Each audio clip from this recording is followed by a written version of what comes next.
Dans cette vidéo, nous allons explorer certains dangers inattendus liés à la consommation de miel. Ne vous inquiétez pas, je ne vous décourage pas de savourer ce nectar doré, mais il est crucial de connaître tous les faits, même les moins sucrés. Alors, c'est parti. Commençons par la consommation du miel par les nourrissons de moins d'1 an.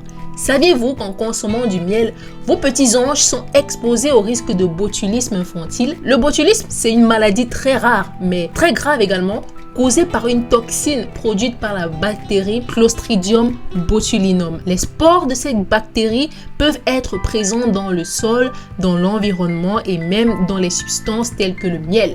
Les systèmes digestifs des nourrissons de moins d'1 an ne sont pas suffisamment développés pour détruire ces spores et prévenir la production de la toxine botulinique. Par conséquent, si un bébé de moins d'1 an consomme du miel contaminé, il peut être exposé au risque de contracter cette maladie. Les symptômes du botulisme chez les nourrissons peuvent inclure une faiblesse musculaire, des difficultés à sucer et à avaler, une constipation légère, une léthargie et d'autres problèmes neurologiques. Une fois qu'un enfant a dépassé l'âge d'1 an, son système digestif est généralement mieux équipé pour faire face aux risques potentiels associés au miel. Ensuite, il existe un risque élevé lié à l'application du miel sur les plaies ouvertes.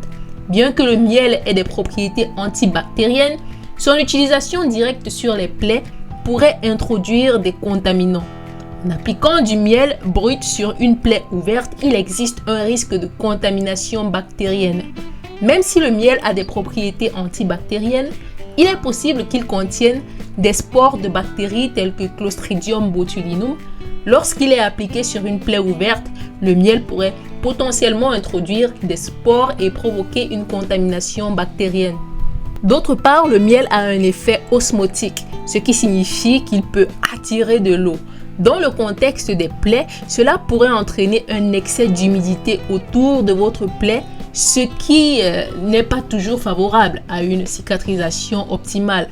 Troisièmement, l'utilisation de miel dans les boissons chaudes pour les jeunes enfants peut présenter évidemment un risque de brûlure, car le miel peut retenir de la chaleur plus longtemps que d'autres édulcorants.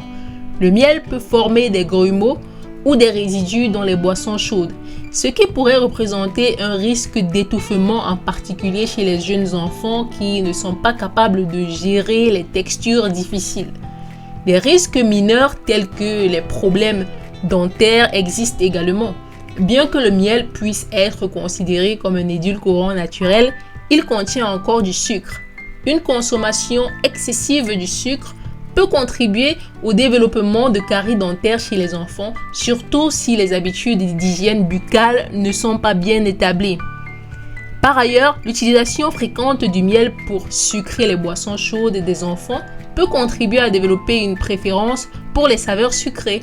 Cela peut influencer des choix alimentaires futurs des enfants et les habituer à des niveaux élevés de sucre.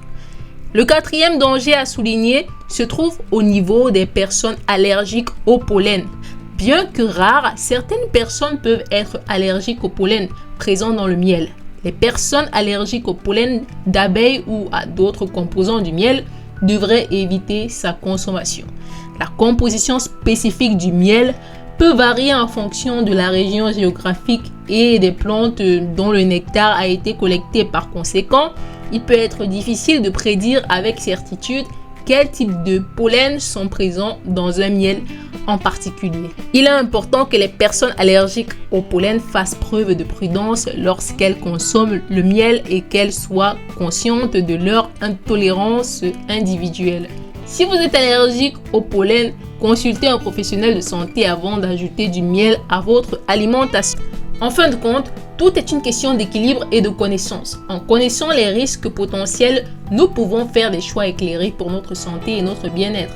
Si vous avez des questions, des commentaires ou si vous avez des expériences à partager, n'hésitez pas à le faire dans la section commentaires. Ensemble, continuons à explorer le monde fascinant de l'alimentation de manière informée et surtout consciente. À très bientôt. Ciao.